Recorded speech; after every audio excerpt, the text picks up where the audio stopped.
There are some stories you hear as a kid that just never really leave you. They're not always complicated, but they have this chilling simplicity that just sticks. Well, today, we're going to tear into one of the most famous and, let's be honest, seriously unsettling of those tales, the Green Ribbon. So, what is it that really makes a story stick in your brain forever?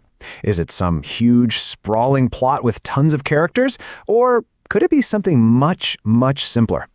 We're about to see just how a story can create absolute terror with barely any words at all. All right, so this whole thing kicks off with a super simple idea.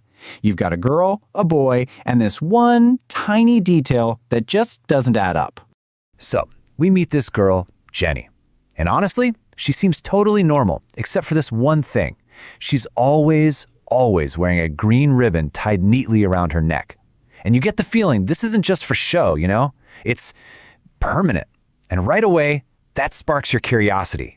And, of course, someone notices. This boy, Alfred, he's totally into Jenny, but just like us, he can't stop thinking about that ribbon.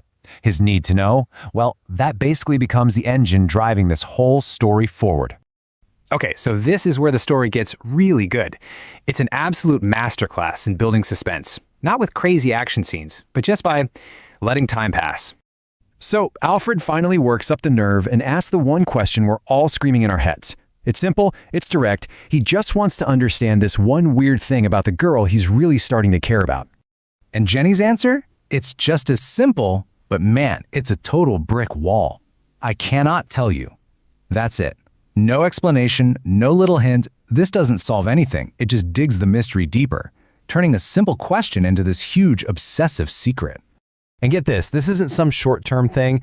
Alfred's question just hangs there for a lifetime.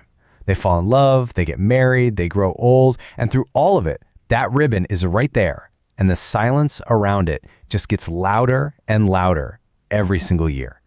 You'd think marriage would be the thing, right? The ultimate promise to share everything? Nope, not enough to unlock this secret. Alfred's like, okay, we're married now, you have to tell me. But Jenny just kicks the can down the road. I will tell you when the right time comes. I mean, this just raises the stakes through the roof. What on earth could be so secret that you have to wait an entire lifetime to hear it? And then, after a lifetime of waiting, the right time finally comes. And this, my friends, is where everything, and I mean everything, changes. So the scene shifts and it gets really somber. Jenny is old now, she's very sick, and she's on her deathbed. You can just feel this sense of finality, right? There are no more excuses, no more wait for the right time. This is it. And with what seems like her last breath, she finally gives Alfred, and all of us, the green light. This is the moment, the one the whole story has been pointing to. After decades of wondering, the answer is finally right there. And you can just feel the weight of this moment, can't you? He unties it, slowly, carefully. The suspense is just, wow, it's almost unbearable. What's it going to be? A scar? Some kind of hidden locket? What revelation has been hiding under this simple piece of green fabric for their entire lives? And Jenny's head fell off. Boom! Just like that. The story doesn't just answer the question, it completely obliterates it with this sudden, physically impossible, and absolutely grotesque image that you will never forget. Okay, so why? Why does that one sentence hit like a ton of bricks?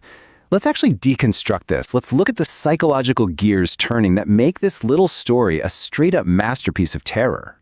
So the horror here is really working on 3 different levels. First, you've got the fear of the unknowable.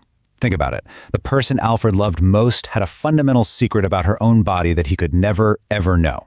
Then, bam, the violation of trust.